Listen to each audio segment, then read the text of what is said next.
Now, I know I'm at odds with most of my colleagues on this station and our network guests on this next item, but I really feel I can't bite my tongue any longer.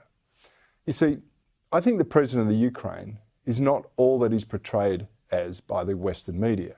I mean, if you believe the spin, he's the second coming of Winston Churchill and he'll be remembered as the great hero saving his people from the evil Russians.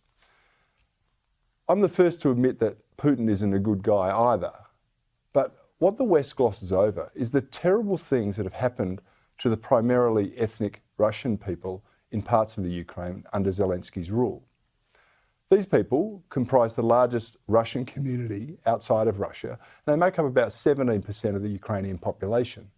And they live in primarily Russian regions and have effectively been in a civil war with the Ukrainian government since 2015.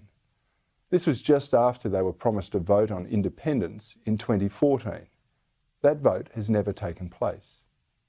Zelensky promised to end the civil war. He clearly hasn't done so. Instead, he's facilitated the goading of the Russians by endorsing the right sector, whose leader publicly claimed he fed the bones of Russian children to his pet wolf. Now, apparently that was a joke, but it must have been lost on the Russians, and particularly those who felt they'd been mistreated by Ukrainian troops. Here's how Time magazine described one of them, the neo-Nazi Azov movement, just last year.